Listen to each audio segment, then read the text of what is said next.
Today is March 24th of 2016.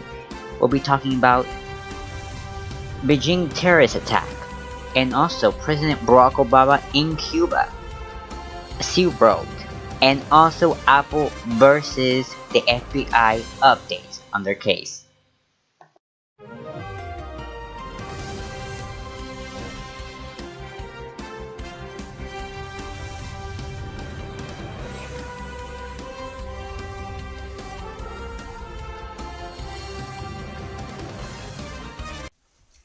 Good afternoon, welcome to World News with me, Erick Mejia.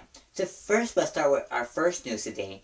In the city of Vermont, located in Europe, where a total of 30 people died and more than 2,300 people were wounded. This explosion happened because of ISIS who exploded an airport and also also exploded a train station. Now this thing that not only scared the Belarusian people, but scared the French people that maybe another accident would hit them too. But that was not the only location that this thing happened. This thing also scared the United States of America, making every airport throughout the nation and train station throughout the nation to double the security, to making sure the security of millions of Americans, French, and buildings that received this terrorist attack on Monday 22nd of 2015, which was the day also that the states of Arizona, Utah, and Idaho were going to release out their polls of the projected winners on both sides of the parties. Now, the Virginian people have decided, and now the Virginian people the next day on Wednesday opened up their airports, their train stations, their subways, open up their schools, doubling the security, but also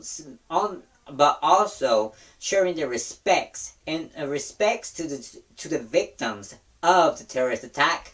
This is the fourth. In that country is the fourth layers of a higher terrorist arrest attack happening in that country.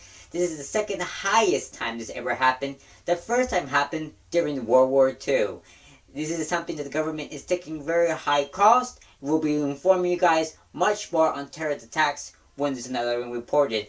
But also our prayers, our respects, and also our love goes to the Bahraini people, hoping the best that they can recover as soon as possible. Now we go to the country of Cuba. Cuba is located very close to the United States of America. In the last on Monday, 21st of 2015, President Barack Obama went to the country of Cuba to talk with the President Raul Castro to find why he's imprisoning a lot of people who are fighting for political freedom in that country. Now, Raul Castro said out loud, "Give me the list of the people who are imprisoned. This is stepping up for their rights, and I will release them the next day." President Barack Obama responded back, "This is happening, and this needs to be stopped." Raul Castro got a defense by asking them that question. He also said this question should never been asked in front of the whole people on live television that was going to be aired not only in the state of the country of Cuba, but throughout the world. President Barack Obama the next day on the terrorist attack in Beijing on March 22nd, 2015 was the Tuesday, 2016, which was on the Tuesday.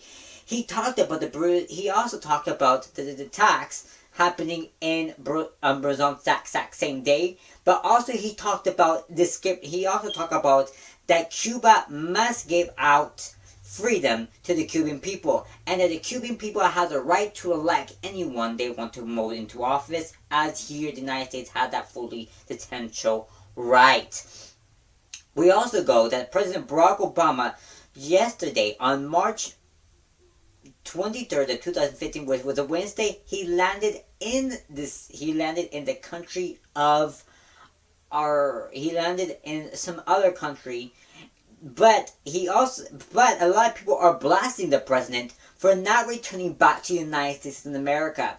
President Barack Obama responding back said, "If we let the terrorists take over my schedule of stopping things, it will make the terrorists even more happier. To make sure the terrorists do not win, I must continue my trip, but also bring out a very important message." Throughout the whole country, people believe that what Cuba is doing here in the United States of America must be refixed, including Marco Rubio and Ted Cruz, which are people from directly that has some blood with the Cuban people, and makes sure that they're also that Cuba is their second home and the United States is their first one. Here in the United States of America, we have a company called Seaworld. Seaworld has come and announced to say that they are finally going to end the killer whale program, and that's the last generation and the generation that's in Seaworld will be the last generations of killer whales in Seaworld. They'll be ending the program until all of them goes to heaven, pretty much, or be ready. The other killer whales that were planning to go to SeaWorld will remain in their areas. But what the people are worried about is what's going to happen with all these killer whales after this happens. Well, a lot of people say that now this thing all started with a program that was created by normal people, saying that these killer whales must be back into water. They can no longer be in the tanks in SeaWorld. They need more space, and they need more love and they need more space to swim. They can't just come here and to work. SeaWorld heard them, they're taking a response, but the millions of Americans and the company itself are very shocked by the first step that SeaWorld is doing. SeaWorld is finally showing for the love, their affections, and the respect they have for animals that they've been having throughout the years. I'm very proud for myself to making sure they're going back to the normal homes, back into waters. The final news today is based on the Apple versus FBI case. Now that you guys have been hearing about the nonsense that was going on between Apple and the FBI, Apple just released out last week ago that they have a plan to unlock the San Bernardino shooter's phone, to making sure that millions of people who has the company Apple here in the United States has no access to the other Apple companies. This is the way to unblock the phone, for that the FBI can look what's in this phone, for they can have access, for they can also stop a next massive shooter based on the terrorist that's in ISIS. And also they released the brand new phone, which will be iPhone 7s that they're planning to release. This is the main news for the day. Thank you for watching World News with me, Erick Mejia, and I hope I see you another day. Have a wonderful, great day, and don't miss the news. You have now been informed by World News.